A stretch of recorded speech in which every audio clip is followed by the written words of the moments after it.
안녕하세요. 대기업에서 자동차 산업과 2차 전지를 담당하고 있는 멘탄중입니다. 자, 오늘도 에코인드림 함께 해보도록 하겠습니다.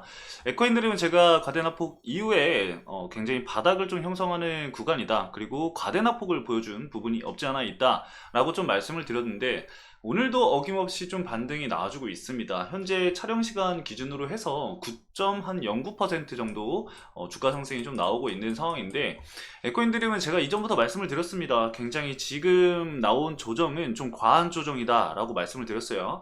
어쨌든 주식이라는 거는 주가 상승만은 이루어지지 않습니다. 조정도 나오고 그 이후에 상승하는 파동들이 나와주는데, 최근까지는 어느 정도의 조정이라고 생각을 해요. 하지만 이 조정이 너무 뭐했다? 과했다라는 겁니다, 여러분들. 이거는 제가 기존부터 좀 말씀을 드렸고, 과한 이유에 대해서도 좀 말씀을 드렸어요. 근데 잘 이해를 못 하시는 분들도 분명히 있으실 것 같아서 오늘 다시 한번 좀 말씀을 드려볼게요. 상승 여력이 충분하다라고 제가 좀 말씀을 드렸었는데, 왜 제가 이렇게 생각을 하냐면은 제 개인적인 생각이겠지만 그 뒷받침을 할 수 있는 내용들을 좀 말씀을 드릴게요. 2025년 밸류와 2030년 밸류를 측정을 했을 때의 적정 주가, 이거는 제가 과거에 한번 구해서 말씀을 드렸었어요. 이거 제가 영상 조금 이따가 보여드릴 건데, 7만원대에 이제 제가 촬영을 했었거든요. 7만원대에 제가 촬영을 해서 추가적인 상승 여력이 아직 남아있다라고 말씀을 드리면서 밸류 적용을 해서 적정 주가를 좀 구해서 말씀을 드렸었는데, 오늘 다시 한번 그 부분에 있어서 좀 보여드릴게요. 왜냐면은 여러분들이 이거를 아셔야지 현재 주가가 조정을 받은 과하게 조정을 받았다라고 이해를 할 수가 있기 때문에 그 부분을 제가 좀 보여드리면서 말씀을 드리도록 하겠고요. 현재 주가가 바닥일 수밖에 없는 이유는 마찬가지입니다. 사실 이런 밸류들을 따져봤을 때 결과적으로 두고 봤을 때 에코인드림은 외형 성장이 이루어질 수밖에 없는 상황이고, 그 외형 성장이 이루어졌을 때 이 캐파 자체가 풀캐파로 돌렸을 때 이 성장할 수 있는 그 구간들이 눈에 보이기 때문에 지금 주가가 단기적으로는 조정을 받았을 수 있겠지만, 우리가 앞으로 미래를 봤을 때는 좀 오래된이 아니라 조정을 받은 이후에 상승할 수 있는 부분들이다 라고 우리가 생각을 좀 해볼 수가 있는 겁니다. 어쨌든 이것도 뭐 제 개인적인 생각이겠지만, 여러분들이 한번 제 영상을 보신 다음에 어떻게 생각을 하실지는 좀 판단을 해보시는 게 좋을 것 같아요. 뭐 의견이 같으신 분들도 있을 거고 의견이 다른 분들도 분명히 있으실 것 같은데, 만약에 본인이 생각하는 부분들이 좀 다르다라고 한다면은 댓글란에 언제든지 남겨주시면은 저도 읽어보고 서로 이제 정보를 교환을 하고 팩트를 체크할 수 있는 그런 시간이 좀 유익한 시간이 됐으면 좋겠습니다. 그래서 오늘도 역시 에코인드림 함께 볼 거고요. 천천히 시청해 주시고, 오늘 영상이 마음에 들었다라고 하시면은 좋아요 한 번씩만 부탁드리도록 하겠습니다. 자, 그럼 오늘도 본격적으로 에코인드림 함께 보도록 하겠습니다. 자, 먼저 차트를 잠깐 살펴볼 건데요. 제가 차트에서는 사실 지지를 받을 수 있는 구간들, 그리고 자리를 지켜줄 수 있는 구간들에 대해서는 말씀을 이미 드렸었어요. 그쵸? 그리고 나서 현재 단기적으로 좀 반등을 보여주고 있는 상황인데, 이 구간에서 좀 주가 상승이 이루어졌을 때 5만원 위로는 사실 안착을 해줘야지만 우리가 좀 안심할 수 있는 부분이라고 생각을 합니다. 지금 아직까지는 조정을 받았었던 구간이고 이 하락 추세를 벗어나지 못하고 있는 상황이기 때문에 최소 이제 5만원까지는 반등이 나와줘야지만 박스권을 형성을 하는지 안 하는지는 일단은 판단을 할 수 있다라는 점 제가 말씀을 드렸습니다. 주가 상승이 나올 때도 사실 제가 이런 부분들은 많이 말씀을 드렸어요. 결국에는 추세 추종을 하게 되면은 그 추세에 따라서 해당 종목이 뭐 5일선을 이탈을 한다라던가 아니면 21선을 이탈을 한다라던가 그런 부분들이 보여진다라고 한다면은 단기적으로 대응을 하시는 분들은 대응을 하셔야 된다. 본인이 투자 성향에 맞춰서 이제 매매를 진행을 하셔야 된다라고 말씀을 드렸었는데, 아마 그 영상을 보셨던 분들이라고 한다면은 잘 대응을 하셨을 거라고 생각을 해요. 근데 지금은 이제 하락 추세를 이어가고 있는 상황이죠. 그래서 이 추세를 과연 언제쯤 멈출 것인가, 그런 부분들은 우리가 좀 체크를 해볼 필요가 있겠습니다, 앞으로. 그래서 이거는 체크를 해서 제가 따로 말씀을 드릴 거고, 그리고 지금 시점에서 왜 이 저점이라고 생각을 하는지, 그거는 지금부터 말씀을 드려볼 겁니다. 자, 일단은 하방 추세를 이제 전환하기 위해서는 반등이 나오면서 5만원, 뭐 5만 5천원, 이 6만원까지의 이 매물대까지는 사실 주가가 어느 정도 올라와 줘야 합니다. 그래서 일단은 좀 기다려야 되는 부분이라고 생각을 하고, 자, 제가 과거에 이제 영상 촬영을 하면서 말씀드렸던 내용들을 한번 좀 보여드리도록 하겠습니다. 자, 해당 영상인데 이거는 이제 2개월 전에 제가 촬영을 한 겁니다. 보이시죠? 2개월 전에 촬영을 했고 너무나도 감사하게 4,000분이 넘는 분들이 이제 조회를 해 주셨습니다. 댓글도 좀 많이 달리셨는데 이때 당시에 지금 보면은 주가가 핸드폰으로 보시는 분들은 잘 안 보이시겠지만 76,000원 정도 구간에서 제가 촬영을 진행을 했었던 거거든요. 감안해서 시청을 해주시면 좋을 것 같습니다. 해 주시고 적정 주가를 대충 이런 값으로 계산을 해봤을 때 이 가격이 나온다라는 정도만 참고만 해주시면 좋을 것 같습니다. 그래서 아직까지는 좀 상승 여력이 있는 상황이고, 자, 지금 보시면은 제가 이때 당시에 적정 주가를 구해드렸는데 여기 글씨가 잘 안 보이시는 분들이 분명히 있으실 거예요. 제가 뭐라 써놨냐면은 메모장에 해서 제가 다시 좀 보여드리겠습니다. 메모장으로 해서 동일하게 써드릴게요. 동일하게 여러분들이 안 보이시니까 써드리는 거니까 여기에 2025년 5만톤, 이건 캐파예요. 여러분들 지금 적는 거는 2025년도에 이 35,000톤 캐파가 돌아갔을 때 적정 주가를 따져보면은 91,600원이다 라고 제가 적정 주가를 구해드렸었고요. 2030년에는 10만 톤으로 진행이 되거든요.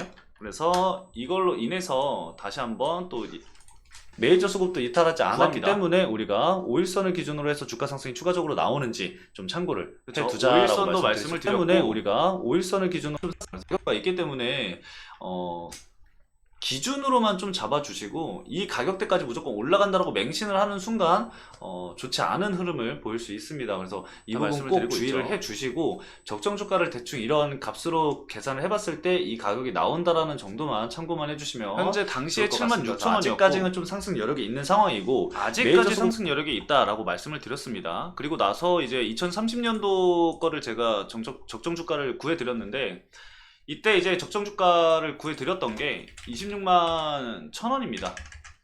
사실 지금 주가로 판단을 해보면은 계리율이 상당히 있다라고 생각을 할 수가 있어요. 물론 뭐 주식이 어떻게 흘러갈지, 주식시장에 어떤 변수가 생길지, 해당 기업에 변수가 생겨서 우리가 생각했던 캐파가 그대로 진행이 안 되는 경우도 분명히 있을 겁니다. 하지만 그런 거는 그런 게 있기 때문에 저희가 뭘 해야 된다? 바로 대응이라는 걸 해야 됩니다. 그래서 제가 여러분들에게 허무맹랑하게 이런 적정 주가만 말씀을 드리는 게 아니라 추가적으로 제가 매일 말씀드리는 것들이 있어요. 뭐냐면은 바로 추세와 그리고 수급, 그리고 이제 기술적 분석이죠. 근데 결국엔 뭐 사실 이게 다 기술적 분석이니까 이런 부분들을 제가 같이 말씀드리는 이유, 매일 말씀을 드린 이유가 바로 이런 거에 있습니다. 이렇게 주가가 올라간다고 판단을 했을 때 주가가 조정이 나오는 부분도 분명히 있을 거고, 증시 영향으로 인해서 조정이 나오는 이런 구간들도 분명히 존재할 거란 말이죠. 그렇기 때문에 제가 여러분들에게 이런 얘기만 말씀을 드리는 게 아니라 이렇게 추세적인 부분들, 수급적인 부분들, 기술적 분석, 메이저 수급들, 이런 부분들을 말씀을 드리는 이유가 이런 데에 있습니다. 그래서 지금 제가 이렇게 적정 주가를 구했었던 부분들을 보면은 고가가 89,900원에서 이제 조정을 받았거든요. 거의 엇비슷했죠. 그래서 이 적정 주가 이후에 많은 분들이 이제 이 고점 부근에서의 피로도를 느끼면서 차익 실현 물량이 나온 부분도 분명히 있어요. 그래서 그런 부분들을 감안한다고 한다면은 충분히 조정이 나올 수가 있는 시점이었고, 고가 부근에서도 제가 이런 얘기를 또 말씀을 드렸어요. 제 영상을 좀 꾸준히 보신 분들은 아마 들으셨을 텐데, 고가 부근에서는 이제 적정 주가에 이제 다 와갔기 때문에 차익 실현 물량이 한번 쏟아질 수 있다. 그리고 추가적인 상승을 위해서는 조정이 항상 필요하다라고 제가 항상 말씀을 드렸어요. 그래서 그 조정을 거치고, 사실 원래 제가 지금 표시해둔 이런 매물대 가격대에서 추가적인 이 2차 파동, 상승 파동이 나올 수 있었는데도 불구하고 빠졌죠. 이거는 증시 영향이 큽니다 라고 제가 이걸 말씀을 드렸습니다. 4월 내내 증시가 빠졌고 2차전지 대부분도 이제 증시를 추종하면서 하락을 했기 때문에 그 영향이 크다라고 말씀을 드렸어요. 그러면은 현재 주가가 지금 장이 마감했는데 종가 기준으로 해서 46,800원이란 말이죠. 46,800원인데 저희가 예상했던 2025년 당장 내년이에요, 사실. 당장 내년에 이 35,000톤이 풀캐파로 돌아갔을 때는 우리가 적정 주가로 생각할 수 있는 게 96,000원, 91,600원이라는 거죠. 그렇게 되면은 지금 주가와의 괴리율이 굉장히 크기 때문에 추가적인 상승 여력이 분명히 존재한다라는 거예요. 그리고 5년 뒤에는 뭐다? 26만 원까지도 우리가 예상은 좀 해볼 수 있다. 여기까지 간다라는 게 아니라 이 계획대로 이 에코앤드림이 세운 계획대로 증설이 꾸준히 진행이 되고 우리가 예상했던 시장에서 예상했었던 이런 전구체가 공급보다 이 수요가 더 많아져 버리면은 맞잖아요. 지금 그래가지고 이제 전구체 자체가 이제 부각을 받고 있는 건데 수요가 굉장히 커서 이 공급 부족이라고 한다면은 당연히 부각을 계속해서 받을 수밖에 없고 증설을 계속해서 할 수밖에 없습니다. 증설을 진행을 함에 따라서 외형 성장은 너무나도 당연하게 이루어지는 것들이고 그런 부분들을 고려한다면 충분히 가능하다라는 거죠. 그래서 일단은 1차적으로는 우리가 생각했던 2025년 정도의 이 주가가 형성이 되는지는 앞으로 지켜봐야 되는 부분이고 도달을 했을 때는 이제 그 다음부터 우리가 봐야 될 목표는 뭐다? 바로 10만 톤의 이 밸류를 과연 언제쯤 적용을 시킬지예요. 그거는 우리가 알 수가 없으니까 이건 뭐다? 대응이다. 그렇기 때문에 추세적인 부분들을 봐야 되고 수급적인 부분을 우리가 계속해서 체크를 해야 된다라는 겁니다. 그래서 그런 부분들은 제가 꾸준히 말씀을 드리고 있으니까 여러분들이 이제 뭐 오늘 주가 변동은 뭐 얼마 없었네 뭐 이렇게 해서 그냥 많은 게 아니라 제 영상을 보시면서 수급적인 부분들을 항상 챙겨가라는 말씀입니다. 매주 수급이 이탈을 했는지 아니면은 오늘 매도 물량이 좀 나왔는데 과연 어디서 매도가 나온 건지 이거 좀 유의미하게 봐야 되는지 아닌지 그런 부분에 있어서 도움을 받아가시라는 거죠. 그래서 제가 여러분들이 이제 항상 보셔야 되는 이유들에 대해서 말씀을 드리고 있고 그리고 현재 저점인 부분에 있어서는 사실 이것까지만 말씀을 드려도 끝난 것 같아요. 그쵸? 저점인 거는 이제 여러분들도 알고 저도 알고 많은 분들이 알고 있기 때문에 아마 저가 매수세가 지금 계속해서 들어오고 있는 것 같습니다. 다만 이제 우려되는 부분들은 그런 거죠. 2차 전기차도 과거에는 이 미래의 성장률에 대해서 엄청나게 얘기를 했는데 지금은 이제 또 업황부진이죠. 그런 거를 생각을 해보면은 전구체도 이제 지금은 이 양극재 대비해서 수요가 이제 넘쳐난다, 공급 부족이다 라고 얘기를 하지만 결과적으로 나중에 갔을 때는 얘기가 달라질 수 있는 부분이거든요. 그런 거를 우리가 조심하면서 그런 리스크만 좀 생각을 하면서 이 에코인 드림을 본다면은 좋은 결과를 좀 볼 수 있지 않을까라는 제 개인적인 의견을 오늘 또 말씀을 드리도록 하겠습니다. 이런 부분들을 봤을 때 여러분들이 뭐 다른 부분을 생각을 한다고 한다면은 저에게 말씀을 주세요. 저도 이제 제가 놓치는 부분이 있다라고 한다면은 우리 투자자분들이 말씀해 주시는 것도 항상 귀 기울여서 보고 있고 잘못된 정보가 있다라고 한다면은 그거를 팩트를 찾아서 여러분들에게 전달을 해드리는 게 제 역할이고 제가 이 자리에 있는 이유이기도 하니까요. 여러분들 언제든지 댓글 남겨주시면 제가 체크를 하도록 하겠습니다. 자, 그리고 수급적인 부분은 자, 외국인 수급 계속 들어오고 있다라고 말씀을 드렸습니다. 오늘까지도 외국인 수급이 잘 들어오고 있네요. 그래서 이 수급들을 좀 체크를 해보면서 외국인 비중이 얼마나 늘어나는지는 우리가 좀 체크를 해봐야 될 것 같아요. 그래서 이거 체크해서 달라지는 부분들이 어떤 것들이 있는지 그리고 어떤 부분들을 봐야 하는지는 제가 참고를 하도록 하겠습니다. 체크를 해서 여러분들에게 말씀을 드려보도록 하겠습니다. 그래서 이거는 메릴 린치 쪽에서도 이제 매수세가 유입되고 있는 상황이고,